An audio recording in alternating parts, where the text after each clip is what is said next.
இதாங்க தூதுவளை இலை. இந்த செலவுங்கிறது எல்லா மளிகை கடையிலையும் போய் ரச செலவு கொடுங்கன்னு கேட்டு வாங்குங்க.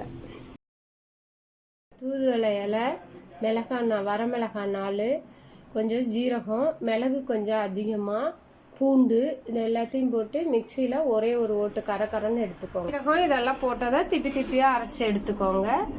பொரிக்க அளவுக்கு எண்ணெய் ஊற்றிக்கோங்க. கடுகு போட்டுட்டு பெருங்காயத்தூள் போட்டுக்கோங்க, கருவேப்பிலை போட்டுக்கோங்க.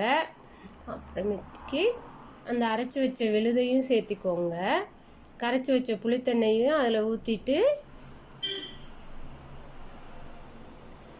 உப்பு தேவைக்கேற்ப உப்பு போட்டுக்கோங்க. அப்புறம் சிறிதளவு மஞ்சத்தூள் போட்டுக்கோங்க.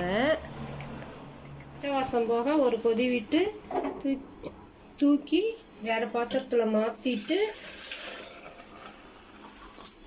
அதில் கொத்தமல்லி தூவி